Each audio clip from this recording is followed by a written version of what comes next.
Bienvenue à tous. L'agriculture représente une part essentielle de l'économie des pays africains. Le secteur a donc son rôle à jouer dans la résolution des priorités continentales que sont l'éradication de la pauvreté et de la faim, sans oublier bien sûr la dynamisation du commerce intra-africain et des investissements. Mais comment promouvoir les chaînes de valeur agricoles?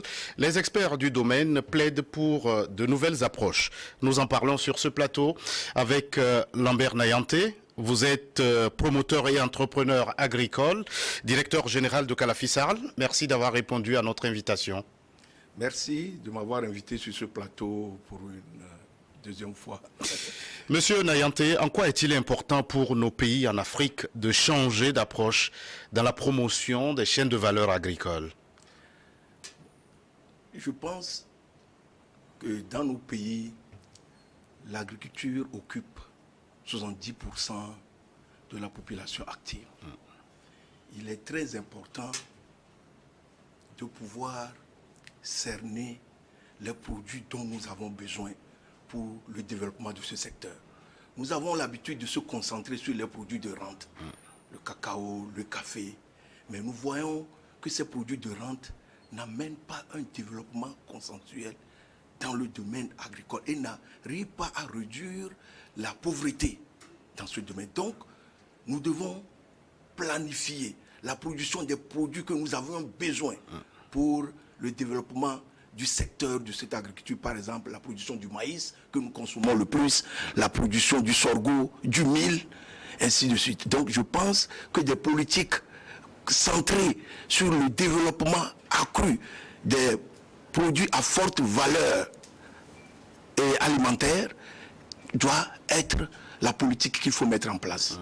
Et concrètement, consommer ce que nous produisons.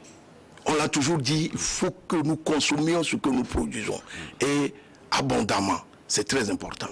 Monsieur Nayanté, je vous donne l'exemple d'un pays comme la RDC qui abrite un forum de haut niveau sur l'investissement dans l'agribusiness, une occasion importante pour poser les bases d'un nouvel avenir agricole pour le continent notamment.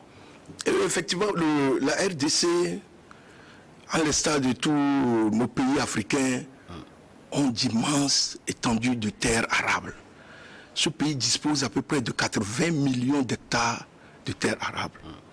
Et jusqu'à présent, il y a 51 millions d'hectares qui ne sont pas exploités. D'où la nécessité d'organiser ce genre de forum pour pouvoir attirer des investisseurs dans le pays. Vous savez que la RDC a les plus vastes gisements hydropédologiques de l'Afrique.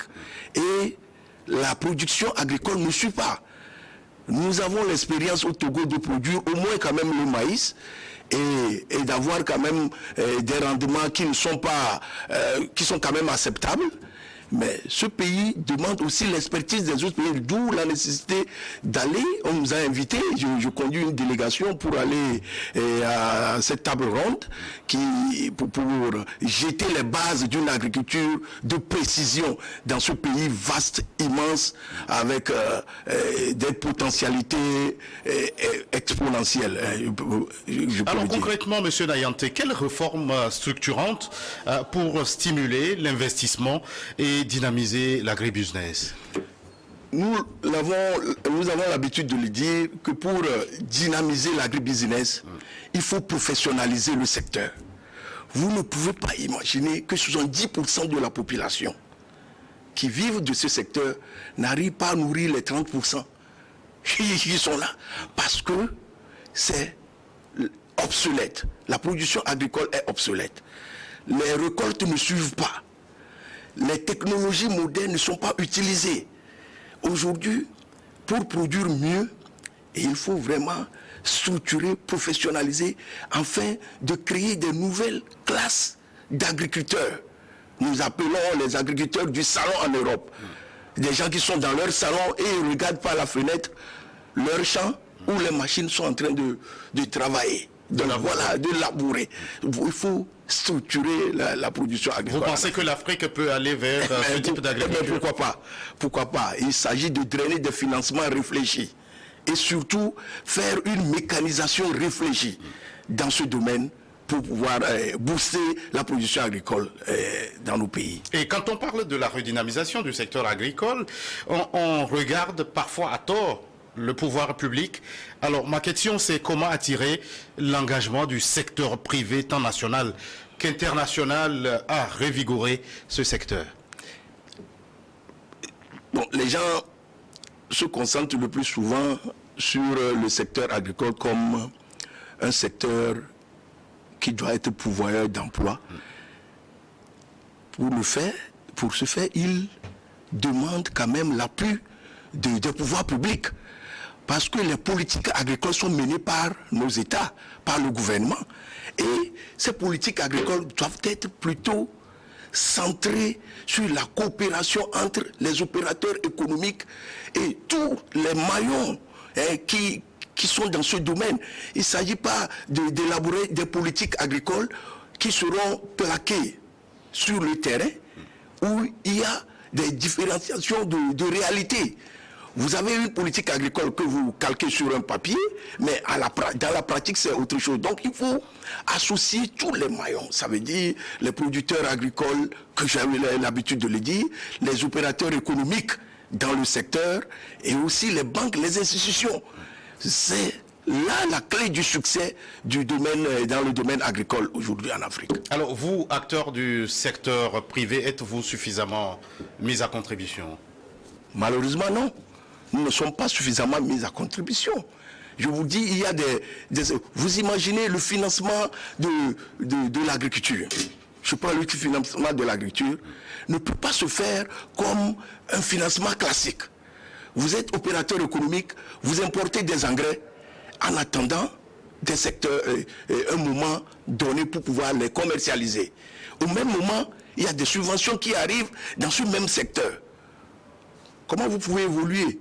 Donc ça veut dire que nous ne sommes pas, on ne nous demande pas notre avis avant de mener ces politiques de subvention destinées aux producteurs agricoles. Donc il y a plusieurs producteurs agricoles, il y a plusieurs opérateurs économiques qui sont là, qui sont prêts à appuyer le gouvernement dans sa quête de réussite du secteur agricole. Voilà ce qu'il faut dire. Nous ne sommes pas suffisamment appelés pour pouvoir discuter sur une table et voir les voies et moyens à emprunter. Parce que tout a été déjà dit. Comment mettre ça en application? C'est ça le challenge. Et s'il y a un sujet qui vous préoccupe suffisamment, c'est la mécanisation du secteur agricole qui reste un défi sur l'ensemble du continent. Comment mettre ce chantier au cœur des politiques de redynamisation agricole? Oui, bon, comme on le dit, aucune production agricole ne peut réussir sans la mécanisation réfléchie. Je mets l'accent sur une mécanisation réfléchie. Vous savez, la mécanisation ne s'improvise pas. Les gens l'ont improvisé. Vous allez créer des cimetières de machines agricoles dans vos pays si vous ne cernez pas réellement les besoins du secteur agricole en termes de machines agricoles. Les gens pensent qu'une machine agricole, un tracteur, c'est un tracteur. Non, il y a tracteur et tracteur. D'où la nécessité de surveiller les besoins réels du sol. Qu'est-ce que nous avons besoin? C'est quelle machine, quelle puissance? Donc la mécanisation agricole rime avec le développement agricole. Sinon aujourd'hui, la productivité agricole stagne. Et vous voyez que ce que nous consommons provient de plus de 70% de populations agricoles qui produisent sur des petits espaces qui n'arrivent pas à atteindre le minimum de ce que nous voulons pour l'alimentation nationale. Donc, d'où les importations des aliments. Je vous dis que de la décennie 2015-2025, mais les statistiques ont montré, l'Afrique importe pour 110 milliards d'US dollars d'aliments nets, alors qu'elle dispose de terres arables suffisamment pour pouvoir mécaniser son agriculture et pouvoir nourrir une population toujours grandissante. Donc la mécanisation doit être le défi du développement de l'agriculture africaine. Alors, les prévisions démographiques indiquent qu'à l'horizon 2050, le continent africain devrait compter plus de 2 milliards 500 millions d'âmes. Oui. Ça accroît la pression quant à la sécurité alimentaire. Effectivement, l'accroissement de la population met une pression énorme sur nos dirigeants, sur les politiques agricoles. Si vous avez 2 milliards d'âmes à nourrir à l'horizon 2050, vous devez promouvoir des productions agricoles réfléchies. Parce que nous sommes dans le monde où le problème climatique joue un grand rôle dans la promotion du secteur agricole. Donc, il y a obligation de produire plus, de promouvoir l'auto-entrepreneuriat des jeunes dans le secteur agricole, de rendre moins pénible le travail des terres, afin de susciter un retour de ces jeunes dans l'agriculture.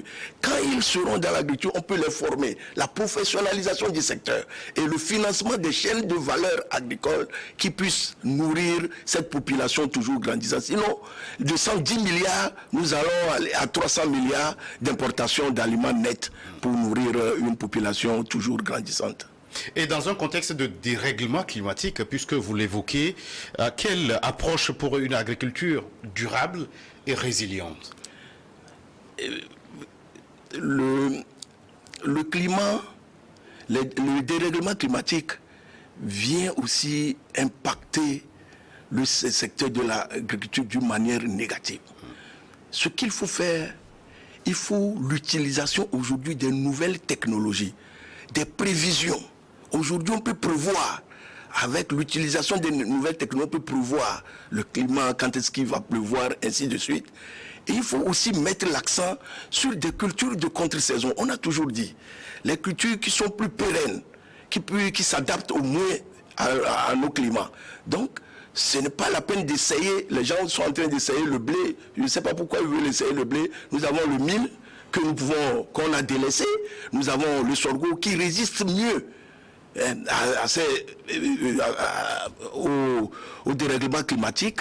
Et il faut intelligemment utiliser des cultures qui puissent s'adapter plus à nos régions et être plus réfléchis à développer ce secteur de l'agriculture face au dérèglement climatique. Alors, qu'est-ce que ça veut dire? Est-ce que vous êtes en train de nous dire qu'on ne peut plus continuer par exercer dans le domaine agricole au gré des humeurs de Dame Nature?